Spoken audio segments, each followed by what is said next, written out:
Ya. Assalamualaikum warahmatullahi wabarakatuh. Waalaikumsalam warahmatullahi wabarakatuh. Kami kelompok 2 akan mempresentasikan materi tentang profil organisasi. Sebelum itu kami akan memperkenalkan diri kami, yaitu saya Karin Nadia sebagai moderator dan sebagai penyaji. Saya Rancanai sebagai penyaji. Saya Ikan Nuriza sebagai penyaji. Ariulan Indria Putri sebagai penyaji. Maka materi pertama akan disampaikan oleh saya, yaitu Karin Nadia.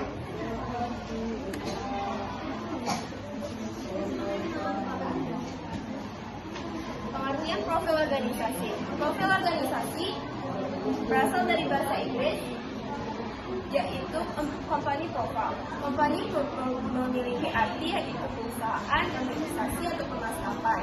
Lalu sedangkan profile memiliki arti kewajahan, tampang atau riwayat. Dalam KBBI Daring, definisi profil memiliki ada 4 definisi. Yang pertama, pandangan dari samping atau tentang wajah orang. Yang kedua, lukisan atau gambar orang dari samping. Yang ketiga, penampangan seperti tanah, gunung, dan sebagainya. Lalu yang terakhir ada grafil atau ikhtisar yang mengandung fakta-fakta mengenai hal khusus seperti sketsa biografis.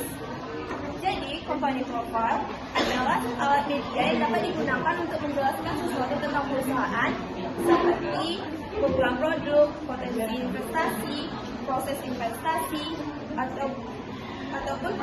ataupun yang disajikan secara visual ataupun verbal. Lalu selanjutnya,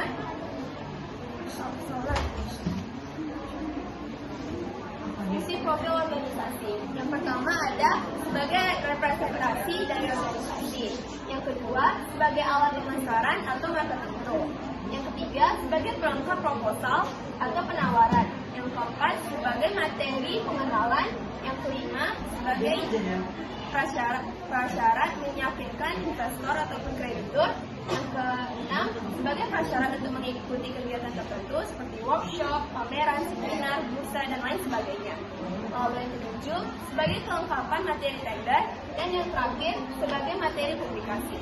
Materi selanjutnya akan disampaikan oleh Bulan.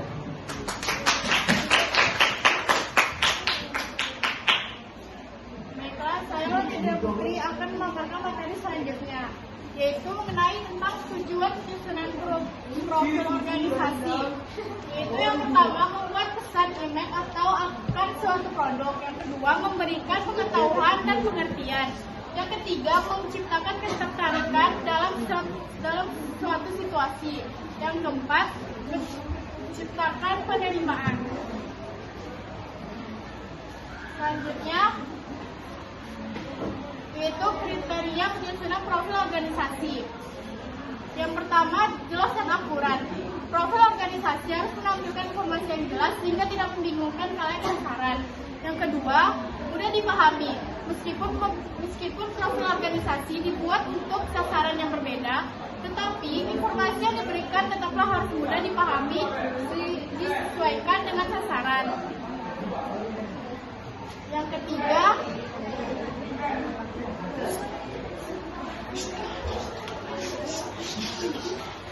gaya bahasa. Gaya bahasa yang digunakan harus tepat dan tidak condong ke daerahan. Yang keempat, bercerita. Profil organisasi harus disusun dengan baik dan berkesinambungan. Yang kelima, kredibel. Profil organisasi harus menaikkan kredibilitas organisasi. Dan pemaparan materi saya akan dilanjutkan oleh Ikan Nuri.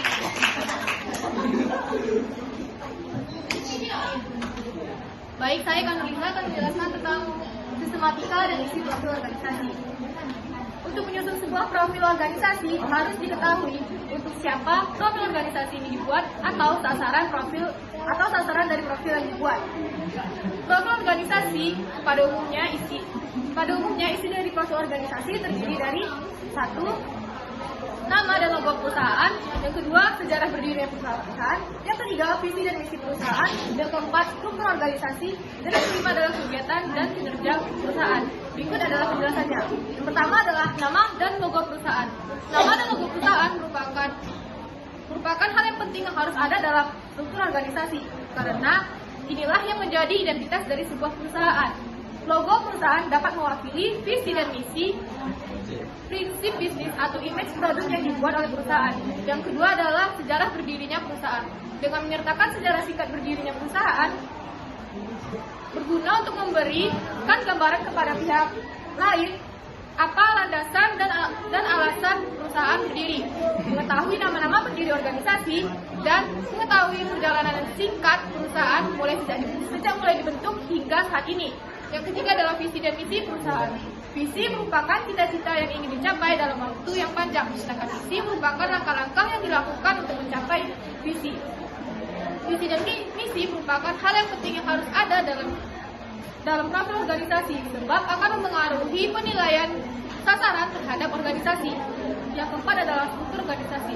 Struktur organisasi adalah kerangka hubungan antara orang dengan tugasnya diempatnya dalam sebuah organisasi.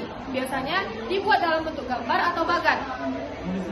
Struktur organisasi dimaksudkan agar sasaran mengetahui dengan siapa mereka menjalin hubungan serta sekaligus membangun citra organisasi, bahwa organisasi dipimpin oleh orang-orang yang kapasitas dan kapabilitasnya tidak bisa diragukan.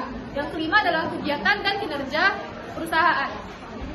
Paparan kegiatan dan kinerja perusahaan merupakan poin penting yang harus disampaikan melalui profil organisasi. Berikut hal-hal yang berkaitan dengan kegiatan dan kinerja perusahaan. 1. Jenis produk yang ditawarkan. 2. Target market perusahaan. Yang ketiga, portofolio perusahaan. Yang keempat, laporan keuangan. Dan kelima adalah kontak perusahaan.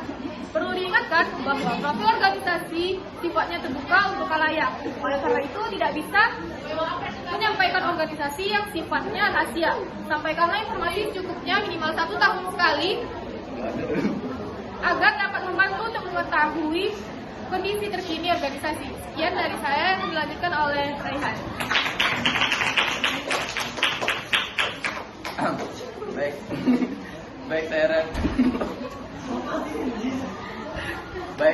Saya rencananya akan melanjutkan materi dari Ulan, yaitu membuat profil organisasi atau company profile. Yaitu yang pertama ada cover depan. Nah, cover depan ini biasanya ditulis nama perusahaan ataupun judul. Dan yang kedua ada kata pengantar. Dan yang ketiga ada sejarah singkat. Nah, sejarah singkat ini berisi tentang bagaimana kondisi perusahaan Anda didirikan dan bagaimana kondisi perusahaan Anda sebelum didirikan dan dalam bidang apa perusahaan Anda bergerak. Selanjutnya ada visi dan misi. Nah, hampir semua company profil itu berisi dengan visi dan misi. Hal ini agar para si pembaca tertarik dengan perusahaan dan lebih percaya dengan perusahaan Anda. Contohnya ada produk dan jasa. Nah, untuk produk dan jasa ini adalah sangatlah penting, yaitu bagaimana ia menjelaskan apa saja sih perusahaan Anda menawarkan dan produk apa saja sih yang ditawarkan oleh perusahaan Anda dan jasa apa saja sih ditawarkan oleh perusahaan Anda. Hal ini wajib ditulis di company profil Anda. Soalnya ada kelebihan. Nah, untuk kelebihan ini yaitu kelebihan dari perusahaan Anda itu sendiri.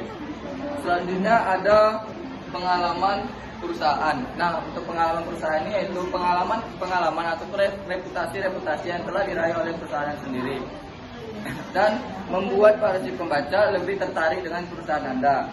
Selanjutnya ada galeri foto. Nah, untuk galeri foto ini tidaklah wajib, tetapi bisa membuat para pembaca mengetahui kegiatan apa saja yang telah dilakukan oleh perusahaan Anda itu sendiri.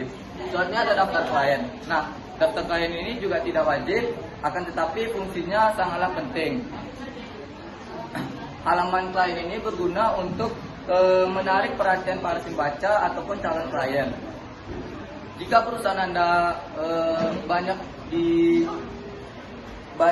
kliennya, pasti para calon klien yang baru akan lebih percaya dengan reputasi yang telah diraih oleh perusahaan Anda.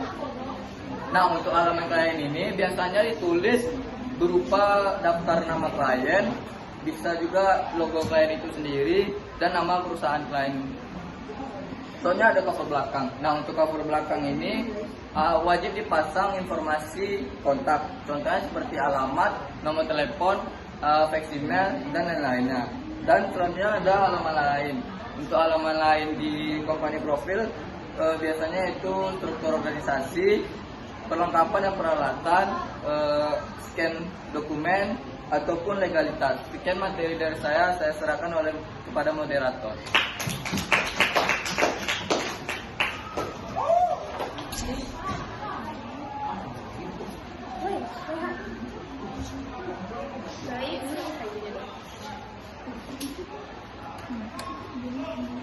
Baik, sekian materi presentasi dari kami. Kami mohon maaf jika ada kesalahan. Kami tutup dengan Assalamualaikum warahmatullahi wabarakatuh. Waalaikumsalam.